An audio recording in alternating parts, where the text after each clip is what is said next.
संत ते कोणाला शरण जात नाहीत, ते कोणापाशीही लवत नाहीत, ते कोणासमोरही नतमस्तक होत नाहीत. देवा, आम्ही कोणासमोरही झुकणारातले नाहीत, आम्ही स्वाभिमानीत, आम्ही कोणासमोर झुकत नाहीत. जो फक्त देव नाही त्याच्या समोर आम्ही झुकतो. तो हा देवाचाही देव बळिया माझा पंढरीराव देवा. आम्ही अशा भगवंताची साधना करतो, तो फक्त देव नाही. आणि म्हणून अशा परमात्म्याला नतमस्तक झाले त्याला खुनेवरून ओळखायचं बरं का. ज्ञानदेव म्हणे जाणीये जे खुनी, पाहोनी पंढरीराने घराकडे येते. या खुना सांगितल्या तुम्हा आम्हाला. काय ज्याची आम्ही साधना केली तो देव कसा आहे, तो काय करतो, त्याला किती हात आहेत, त्याला किती मुंडकी येत, किती शिर येत, त्याच्यावरून त्या देवाची विद्वत्ता ओळख आहे. तीन शिर सहा दया माझे नटबट काकी झोणी पुढे श्वान. देवाचं कार्य आहे, त्याला 3 शिर आहेत आणि हात असताना 6 आहेत. आणि अशा भगवंताला तुकोबराय म्हणतात. आम्ही दंडवट घालतो. 3 देवाचा अंश असणार प्रोडक्शन, लिव अँड डिस्ट्रॉयड. निर्माण करणं, प्रतिपाल करणं आणि एक दिवस संपवणं. स्थिती, लय आणि सांभाळ हे 3ही कार्य ज्याच्या हातात आहे तया माझे दंडवट. त्याला दंडवट घातलं. ब्रह्मा विष्णू महेशाचा अंश असणारा हा त्रिगुणाचा त्रिमूर्ती हा दत्त भगवंत तया माझे दंडवट. दिसताना तो तसा आहे, चालताना कसं चालते तर काखेमध्ये विभूती योगाची जोडी. पुढं कोण आहे तर या दत्त भगवंतांनी प्राणीमात्रांवर दया केली, प्राणीमात्रांवर दया शिकवली दत्त भगवंतानं. निसर्गावरती प्रेम करायला शिकवलं दत्त भगवंतानं. आणि म्हणून अधिष्ठान असणारे औदुंबराचा तो अंश आहे. आणि म्हणून माझ्या दत्त भगवंताबरोबर अख्खं आयुष्यभर ज्याची तुम्ही हाडहाड करता त्या श्वानाला सुद्धा इथं उद्धाराचं साधन केलं. काखी झोळी पुढे श्वान. आणि नित्य सदैव गंगा, गोदावरी, प्रयागराज अशा पवित्र तीर्थांसारखी जान्हवी नदीचंही स्नान परमात्मा रोज करतात. काय त्यांच्या चेहऱ्यावरती तर माथा शोभे जटाबहार, डोक्यावरती जटाबहार आहे. अंगाला काय लावलेलं आहे त्यांनी तर अंगाला विभूती लावलेली. हातामध्ये काय शंख चक्र गदा हाती. शंख भगवंताचा, चक्र विष्णूचं आणि गदा त्या परमात्म्याची, त्या ब्रह्मदेवाची. सर्वांची आयुध हातामध्ये घेतलीत आणि पायामध्ये वैराग्याच्या खडावा घातल्यात. पायी खडावा गरजती. आणि असा परमात्मा आहे कसा त्याचं वर्णन करताना तुकोबराय सांगतात. दिग आहे अंबर यस्य सहा दिगंबराह. दिग म्हणजे कपडा, अंबर म्हणजे आकाश. हे आकाश हे पृथ्वी ज्याचं वस्त्र आहे किंवा ज्याच्या कमरेला सुद्धा करदोडा नसतो असा दिगंबर अवतार तुकोबराय सांगतात. तया माझा नमस्कार. अशा भगवंताला मी नमस्कार घालतो की काकी जोडी पुढे श्वान, नित्य जाणवीचे स्नान विठ्ठल. हा परमात्म्याचा अवतार कार्य तुकोबराय आपल्या अभंगात सांगतात. हा झाला अभंगाचा भावार्थ. अभंगावर बोलण्यापूर्वी अल्पसा हा परिहार अभंगाचा भावार्थ मी सांगून गेलो. मायबाप पण कुठेतरी त्यात कमतरता असतो. होतो, नम्र होतो, शरणागती पत्करतो, आत्मसमर्पण करतो, सरेंडर करतो. कशासाठी करायचं घेतलेला अभंग माझ्या तुकोबरायांनी 400 वर्षापूर्वी लिहिला. आजपर्यंत या अभंगावर लाखो कीर्तनकारांनी प्रवचन केली, विवेचन केली, प्रबंध लिहिले, लेख तयार केले. एका एका शब्दावर चातुर्मास 4-4 महिने बोलणारे लोक आहेत. एका एका शब्दावर 4-4 महिने बोलणारे विद्वान माणसं या महाराष्ट्राच्या मायभूमीत आहेत. आणि म्हणून अख्ख्या अभंगावर माझ्यासारख्या येड्यानं तासभर बोलायचं काय. एका एका शब्दाची विभूती जर 4-4 महिने संपत नसेल, एक एक शब्द शेवटच्या श्वासापर्यंत माझ्या तुकोबरायाचा उपदेशाचा आहे. आणि म्हणून या अभंगावरती लाखो कीर्तनकारांनी कीर्तन केली, पण एकही कीर्तनकार म्हणू शकत नाही की मी हा अभंग सोडवला. अनेक अभंगावर माझ्या तुकोबरायांच्या विचारांवरती प्रवचन झाली, विवेचन झाली, प्रबंध झाले, लेख तयार केले, पुस्तकं छापली. एक एक प्रकाशक कोट्यवधीचा कीर्तनकार अब्जवधीचा मालक झाला. मायबाप पैसा कमवता आला, पण माझा तुका या जगाच्या पाठीवर कोणाला नाही कळाला. ते तुकोबरायचं तो हा अभंग आहे. आणि म्हणून जगाचा मालक जाणला असेल तर माझ्या तुकोबरायने देवा आज तरी तुझी मंदिर आहेत रे. अरे कवठी खाली होता, आंब्या खाली होता, चिंच खाली होता, लोक कधी यायची दर्शन घेऊन जायची. पण आता 2,500 हजार कोटींच्या मार्बलच्या मंदिरामध्ये देवा तुला बांधून टाकलं लोकांनी. आता तुला भेटण्यासाठी टाइम टेबल लिहिले रे. आता कधी तुझ्याकडे जाता येत नाही. देवा जाण्याचा अधिकार आहे, पण फार मोठ्या VIP लोकांना रे, त्यांना पास मिळेल, आम्हाला कुठं पास आहे. अहो पहाटे 3:30 वाजता आयुष्यभर खोटं बोलणारी माणसं देवा तुझी आरती करून गेली रे. पण गोपाळपुरापासून 3-3 दिवस माझ्या वारकऱ्याला उपाशी राहावं लागलं, त्याला नाही पहाटेची आरती. असा विश्वाचा मालक ज्यानं डोईवरती घेतला आणि तुमच्या घरी आणून दिला. देव घ्या कोणी, देव घ्या कोणी, अयताला करपुसाने देव न लगे, देव न लगे. लोक घरी आणून देव दिला. त्यावेळेस लोकांनी विचारलं मायबाप किती पैसे द्यावं लागतील. नाही खर्चली कवडी दमडी, नाही वेचीला दाम, विकत घेतला श्याम.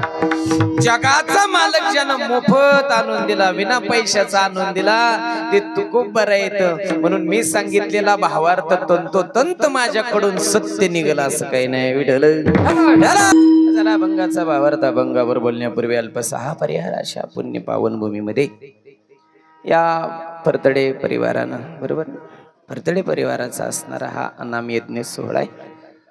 अगदी परम पवित्र असं भगवंताचं अधिष्ठान, गोड अशा जयाचे द्वारी सोनियाचा पिंपळ, अंगी आईसे बड रेडाव. आणि पिंपळाच्या बुडाला दुसरा एक वृक्ष, चंदनाचे हात पायही चंदन. याचा मिलाप आहे बर का, कारण चंदन वेगळं उगवत नाही. चंदन हा परजीवी वृक्ष आहे. त्याला स्वतः कार्बोहायड्रेट, स्वतः प्रथिन, स्वतः जीवाणू, स्वतः असणार ॲग्रिकल्चर डेव्हलपमेंट मधलं जे खत आहे त्याला स्वतः तयार करता येत नाही. ते कोणाच्या तरी जीवावर जगत असतं. पिंपळ त्या चंदनाला वाढवतोय, सुगंध देतो, स्वतः अन्नाची निर्मिती तो करू शकत नाही. असा एकमेकांच्या जीवनामध्ये तुम्ही आम्ही जसं एकमेकांच्या सहकार्यानं तसे ते एकमेकांच्या सहकार्याने वाढतात. आणि त्याच्या सावलीला असणारे दत्त भगवंत खऱ्या अर्थानं, पिंपळाला सावली दत्ताची का दत्ताची सावली पिंपळाला, हे तुमचं आमचं आयुष्याचं कोड आहे. कळत नाही. भक्ती योगामध्ये तुम्ही आम्ही याची साधना करतोय. असं परतडे परिवार आणि त्यांचा संपूर्ण परिवार, आमचे स्नेही आणि आमचे ऋणानुबंध पाहुणे असणारे, त्यांचे साडू जमले पाहुणे, हा कार्यक्रम दिला. दत्त भगवंताचं फार गोड अधिष्ठाने आमचा कार्यक्रम घ्या म्हणले. म्हणून 2-3 महिन्यापूर्वी योगाला घेण्यास तुम्हा सर्व मायबापांची भेट झाली. आम्हाला गर्दीची सवय लागलेली. गर्दीपेक्षा दर्दी फार महत्वाचे असतात. थोडे परीने थोडंच असावं पण गोड असावं. आणि मग असे तुम्ही सर्व थोर विचारांचे श्रोते मंडळी, विनेकरी बाबा, सर्व टाळकरी वृंद, तुमच्या श्रीगोंदा शिरूर भागाचं वैभव, आमचे बागडे महाराज असतील, गोड वयोवृद्ध बाबा असतील, हे महाराज असतील, हे सर्व महाराज मंडळी. आता नावाच्या उल्लेखाची गरज नाही, कारण शेक्सपियर सांगतात नावात काय एक कर्तृत्वात आहे सगळं. असे कर्तृत्ववान सर्व मंडळीत विनेकरी बाबा पण फार गोड येतो. महाराजाचे तेजाल काय करत, माझ्या सत्यवादाचे तप आचरण तप सायास आजपर्यंत उभा केलेला परमार्थ आहे मायबाप. नाही तर काय काय जागेवरच न करी बघा होता आवताचं दिंड हातात घेतलंय काय 3दा तंबाखू खाल्ली परवा दिवशी या काही न करेन. गोड व्यक्तिमत्व तेवढ्याच ताकदीचे माझे हे 2 पंख आहेत. मिले सुर मेरा तुम्हारा सुर बने हमारा ताल से ताल मिला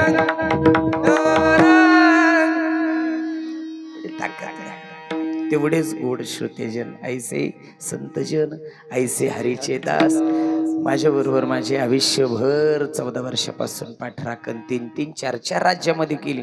ते युवा कीर्तनकार तुषारजी महाराज मोरे त्यांचा तुषार मोरे ऑफिशियल चॅनल असं तुम्ही गोड सर्व संत मंडळी असतील या काटेशी रसगाव असेल या पंचकृषीतील या भगवंतावरती नितांत श्रद्धा आणि प्रेम करणारे सर्व वारकरी वृंद श्रोतेजन अशी थोरथोर मान्यवर मंडळी या सर्वांच्या साक्षीनं केला जाणारा हा नामयज्ञ विठ्ठल असणारा भगवान दत्तात्रय महाराज आहे. कोणी वर्णन नाही केलं सगळ्यांनी वर्णन केलं. वेदा नाही कळला अंत पारजाचा अंत पारजाचा ज्या वेदांना सुद्धा कळाला नाही उपनिषदाला कळाला नाही शास्त्राला कळाला नाही 60,000 वर्ष लोखंडाचं पीठ खाणाऱ्या योग्यांना कळाला नाही तो भगवंत माझ्या संतांबरोबर नाचतो. ते दत्तात्रय महाराजांनी त्यांचं वर्णन नाथांनी केलं माझ्या तुकोबरायांनी केलं माझ्या ज्ञानोबरायांनी केलं. प्रत्येकाने दत्त भगवंताचं वर्णन केलं. तुझी अवधूत मूर्ती माझ्या जीवीची विश्रांती. देवा तुझी अवधूत मूर्ती रे माझ्या ज्ञानोबा राहिला तो गोड वर्णन केलं. पहिलं मेरूच्या शिखरी एक योगी निराकारी ब्रह्मानंदी बैसला तिने सांडियली माया तिची येली कथा का. पहिला मेरूच्या शिखरी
पहिले मेरूच्या शिखरावर बसला.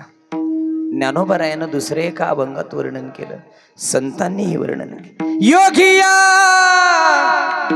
दुर्लभ तुम्ही देखील सजनी योगिया दुर्लभ तुम्ही देखील सजनी योगिया दुर्लभ तुम्ही देखील सजनी योगिया दुर्लभ तुम्ही देखील सजनी.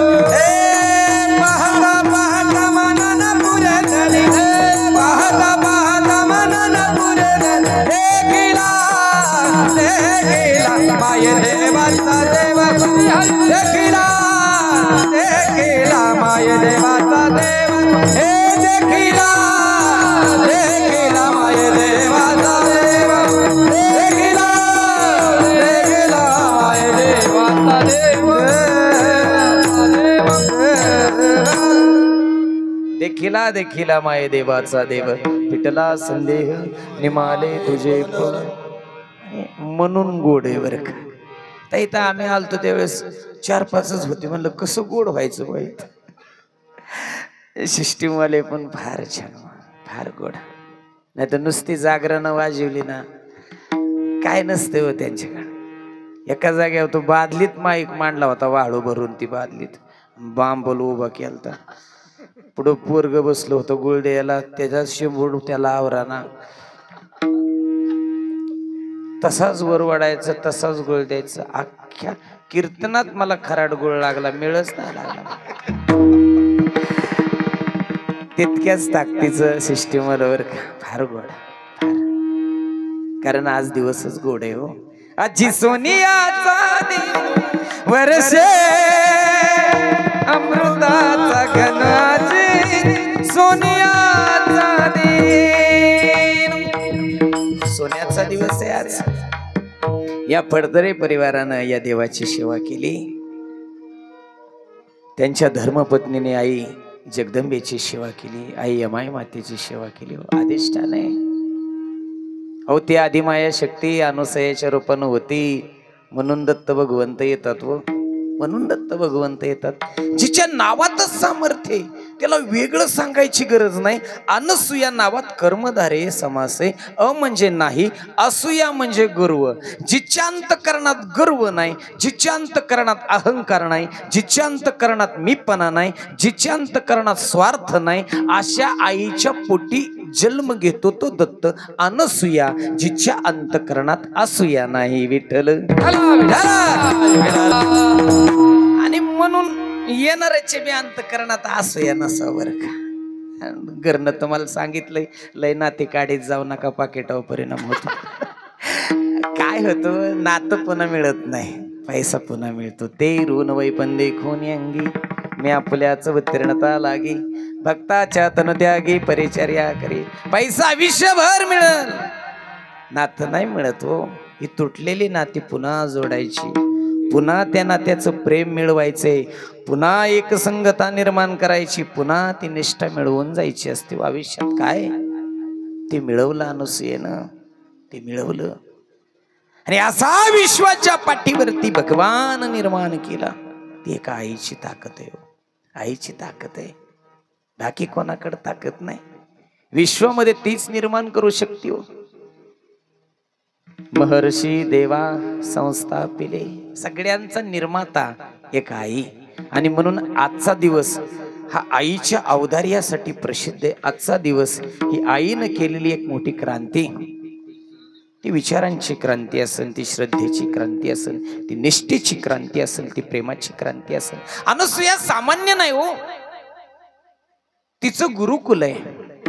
मालकाचं नाव आहे अत्री आणि तिचं नाव आहे अनुसया. ज्याच्या पोटी जन्म घेतला त्याचं नाव आहे दत्तात्रेय. दत्त असणारा अनुसयेचा आणि अत्रयाचा, त्रय म्हणजे लेकरू, तो दत्तात्रेय, तो भगवंत या दोघांचा आहे. त्यांचं गुरुकुल आहे. त्या काळी गुरुकुल पद्धत होती. लेकरांनी यायचं आणि मुलांना त्यांच्या शाळेत जाऊन शिकायचं. आजच्या गुरुकुलावर नाही बोललेलं चांगलं. मला खरंच खेद वाटतो दादांनो. मोठमोठ्याल्या संस्था आम्ही टाकल्या, अहो 2-2 महिने पोरांना शाळा नाही. तो श्रावण महिन्यात पळेव, चैत्र महिन्यात त्यांना नुसतं सप्त्याव पळेव. अहो नुसतं टाळ वाजवून जीवन सुधारणार नाही हो. लेकरांना शिक्षण सुद्धा पाहिजे ना. ज्या विश्वासानं आईबाप लेकरांना संस्थेत पाठवतात ना, जर 2-2, 3-3 महिने जर त्यांना शाळा नसेल तर काय करतील हो पुढच्या काळात लेकरं. आजची लेकरं हे भारताचं उद्याचं प्रतिनिधित्व करणार आहेत. म्हणून कुठल्याच गुरुकुलातील गुरुजीनं गैरफायदा नाही घेतला पाहिजे हो. ती गुरु शिष्य परंपरा अत्री ऋषींच्या काळापासून होती. त्यांनी लेकरांना जगवलं कसावं. सगळी गरिबाची लेकर होती पण ताकद होती बायकोच्या अंतकरणामध्ये. सकाळी गुरुकुलातली सगळी लेकर हातामध्ये टिकाऊ कुदळी घेऊन ती जमीन खांदायची. त्याच्या पाठीमाग अनसूया मातेच्या हातामध्ये एक टोपलंय आणि टोपल्यामध्ये साळी, ती साळी फेकायची. आत्री ऋषी पाठीमाग दार मोडायचे चालू धबधब्याचं आणि त्या दाऱ्यावरती त्या साळी भिजवायच्या. दुपारच्याला तर सगळं पोटरायचं. संध्याकाळी 4 वाजता लेकर साळी कापायची. संध्याकाळी नव्या साळीचा नवा भात. कोणाकडे ताकद आहे हो? ती अनसूयेकडे होती. आणि म्हणून जिच्या काळजात एवढी ताकद आहे तिच्या पोटी भगवंत जन्म घेत असतात, कोणाच्याही पोटी घेत नाहीत. ते माझ्या तुकोबरायांनी पाहिले. परमात्मा असा भगवंत की जो त्रिलोचनानं पाहतो. दया, क्षमा, शांती, तेथे देवाची वस्ती. याच्याकडे दया आहे, त्याच्याकडे क्षमा आहे आणि त्याच्याकडे शांतता आहे. अशा भगवंताला माझ्या तुकोबरायांनी दंडवट घातला अभंगाच्या वाहिल्याच्या.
शिरे सहा हात तया माझे दंडवट.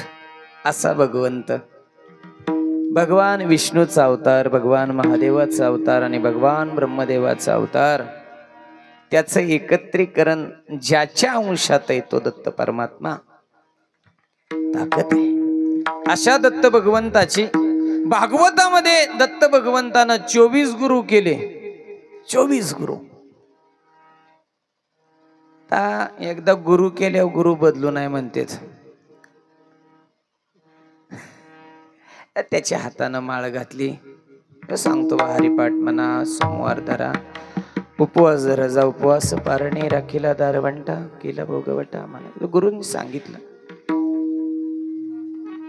देवीच्या याच्यातला जर गुरु करायचा असला तर 5 आरत्या घ्यायच्या, गुरु करायचा, बदलायचा नाही.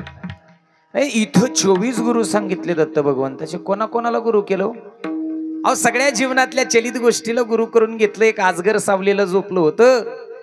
आजगरालाच म्हणले मला तुला गुरु करून घ्यायचं. आजगर म्हणला माझ्यामध्ये काय पाहिलं रे?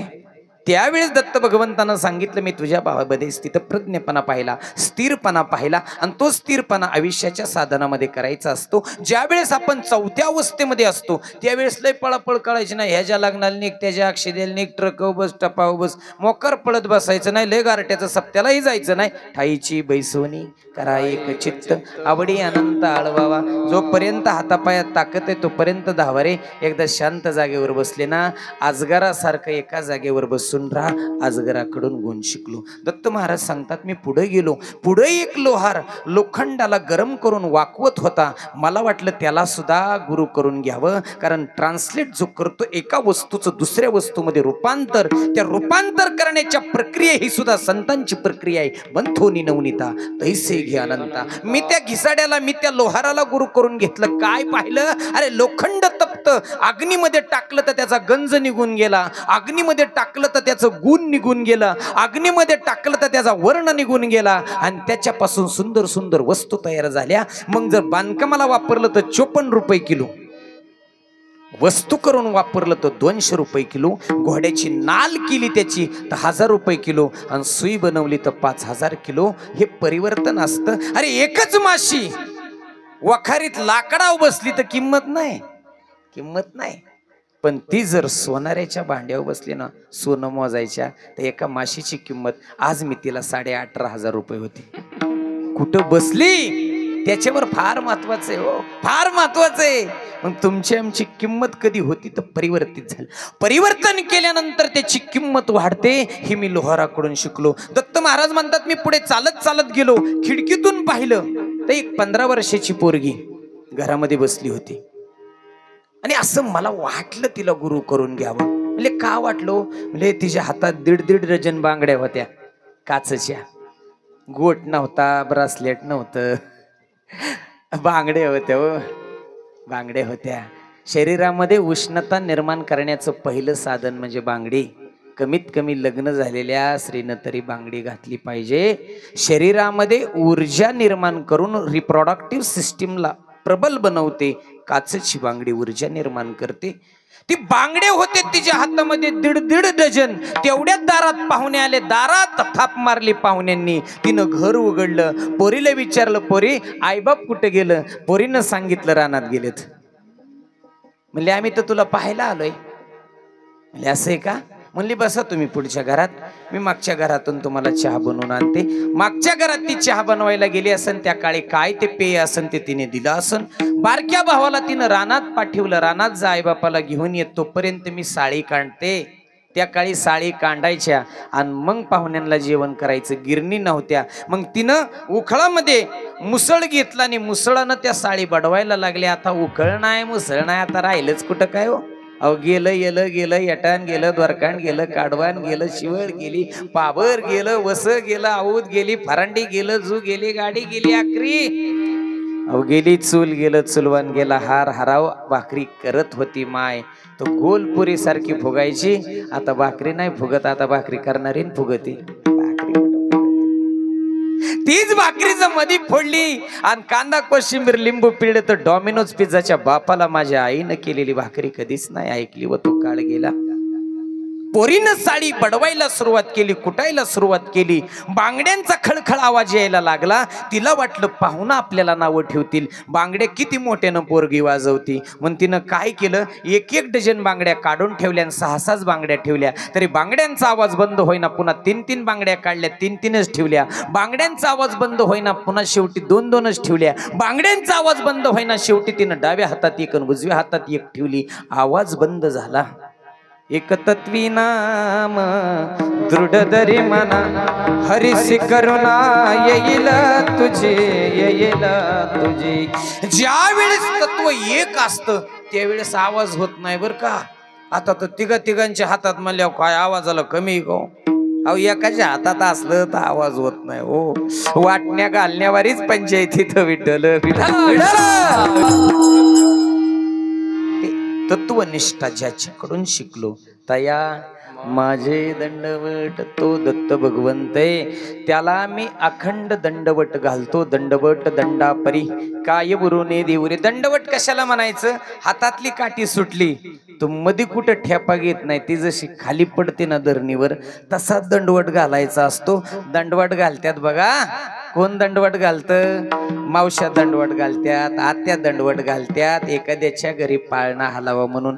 आता कोण दंडवट घालतं का? आता गाडी चालू गाडीतनं देवाला बघून घेईन तुला बरं का कवा तरी. सोपं नाही, एकाच हाताने घालते बघून घेतो तुला. रेस सुद्धा कमी करीत नाही तो. स्पीड ब्रेकरवर अख्खा अंग उचालते. गाडी नाही थांबवायची बिचारी. आताचा दंडवट वेगळा. तू खूप बराय सांगतास. साष्टांग प्रणिपात केला मस्तक हे पायावरी, या वारकरी संतांच्या पायावर मस्तक ठेवला, असा दंडवट घातला. असा भगवंत चालताना काय काय बरोबर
पुढे श्वान नित्य जानवीचे स्नान.